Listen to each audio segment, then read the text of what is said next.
takes place over the course of, I believe, the 2nd and 3rd of April. I'm so sorry that it took so long to get to you.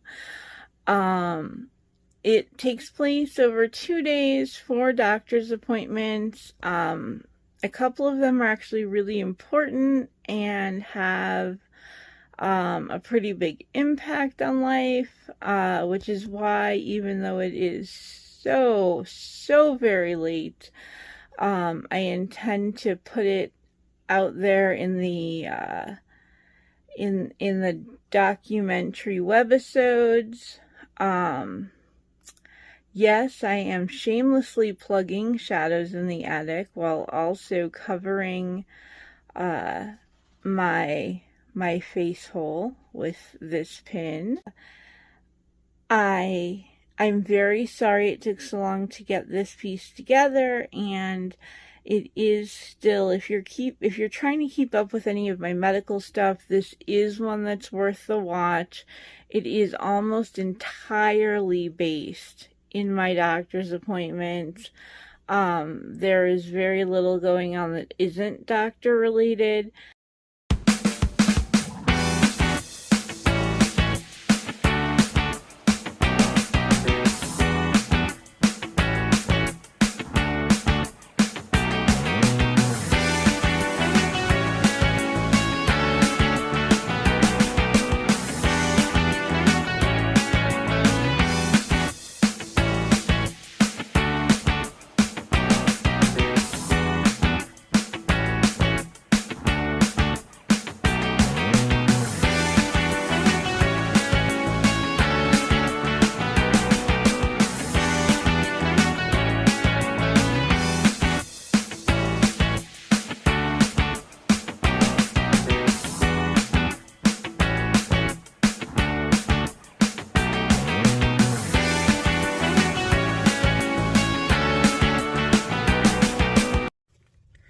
Hey guys, alright, so this is appointment 1 of 4. I have a mammogram. If you don't know what that is, that means they take each of your breasts and they slam it between 2 things that look like giant metal pancakes. It is extremely dysphoria inducing for someone who is femme-bodied, who is not like cis identifying. At least it is for me. I can't speak to anyone else's experience, especially because today I'm having one of the days where I feel very not feminine, and so I've chosen to come by myself, and it's rainy and ucky, so I'm gonna go ahead and get in the building.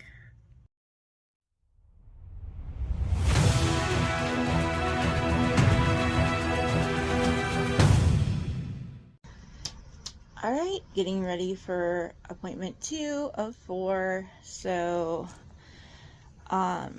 last time that I had an appointment like this exam, I had trouble walking out of the building even because of how much pain I was in. So this time I am going to preventatively take one of my prescribed muscle relaxants ahead of time in hopes that it won't be as bad. So let's see if this time is easier.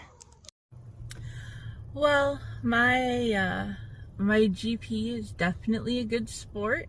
I had my exam, and during the course of having the, I want to say intimate, but there's nothing intimate about it. During the course of having the internal exam downstairs, I did warn her that because I've had so much trauma, I don't handle those very well. I was like, I give you consent to do this. Unless I clearly, specifically withdraw my consent, I want you to keep going. no matter what it is that I say, or like whatever weird things that I'm doing, saying, whatever.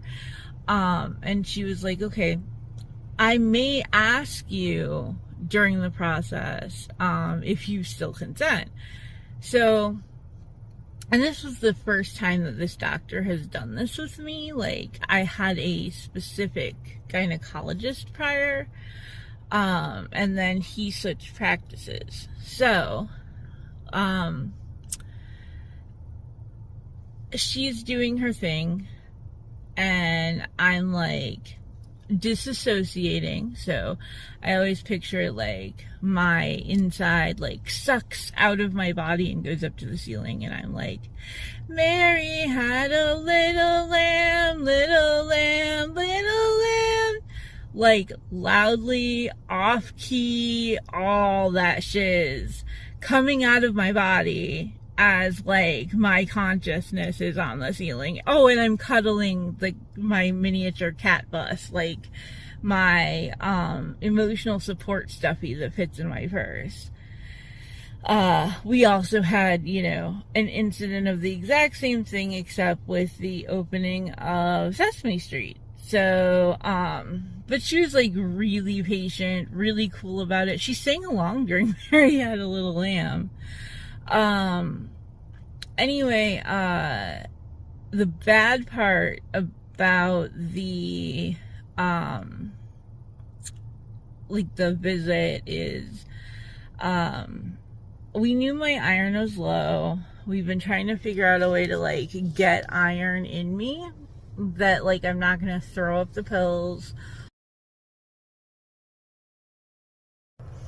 I was also supposed to find out how my my lab work had gone from like the week before. Okay, this doesn't seem like a big deal. I'm not concerned. Particularly, I know that my iron, you know, I knew going in, my iron's a bit low. I had not been able to stomach the iron supplements, so I was hoping like she might be able to give me something in the form of like a liquid, maybe a children's liquid, something like that. Okay, so I go in, we talk. She was like, oh, you're a hemocrit, you know, like if it had flagged. Horrified, confused kind of as to dealing with it. And then today I've gotten my allergy jabs, and I've talked to my therapist, and picking up meds, and then we head home. Newt yet. Snoot is one of the bears that I got back when we were in Munster House, which is when I was still teaching. I actually got this, I think, from both guys, both of my roommates. Anyway, so kind of a postscript to the whole thing, to the whole trip. Finding out that my iron is really low and everything. I just got the call from the hematologist's office, and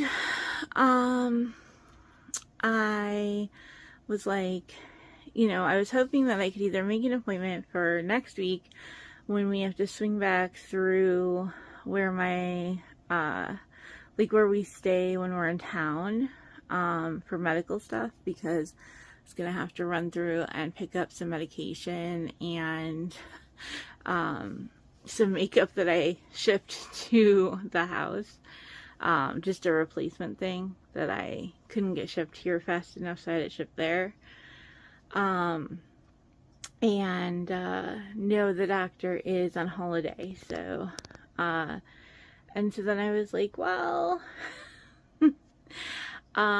okay, well, I guess we're waiting until May then. And the nurse was like, you know, you might not want to do that. And so I was kind of like, well, all right, you have my numbers and stuff, right? And she was like, yeah. She's like, that's what I'm saying, you might not want to do that. And I'm like, look,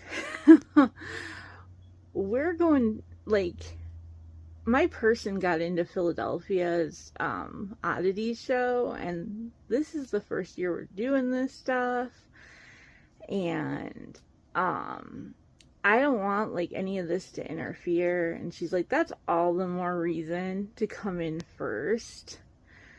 So we are I made an appointment for the 23rd. It's one where we can drive out and drive back in the same day. But I am so not comfortable with the idea that I need to see a hematologist, and I need to see a hematologist before we drive across the country. You know, this is a very cool chance, and I'm really scared that, like, this is gonna be when everything goes wrong for me, because we don't know. We've never known when things are gonna get worse. And the Viking has always assumed way more time than I have. Especially once the gastroparesis showed up. So, anyway.